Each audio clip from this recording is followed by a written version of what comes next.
30/60 होइन त, यही घरसँग टाँसिएको घरहरू यस्तो। हाइवे यहीँबाट नजिकै 400 मिटर, बढीमा 350 देखि 400 मिटर पूर्व फर्केको बसोबास बस्ती यस्तो भएको एरिया। 30/60 होइन त यो, 30/60 45 लाख दाम। यता सबै राम्रो बस्ती एरिया।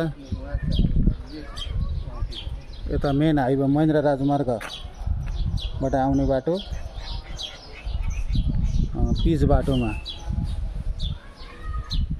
टसेको पूर्व फर्केको। ल 30/60 10 दूर जग्गा छेउतिर यस्तो यस्तो घरहरू पनि रहेको यही लाइनमा। करिबन 400 मिटर होला होइन हाइवेबाट, 400 देखि 500 400 मिटर होला, 300 350 मिटर होला। ल यही है जग्गा चाहिँ, पुरै राम्रो बस्तीहरू भएको हाइवे नजिक।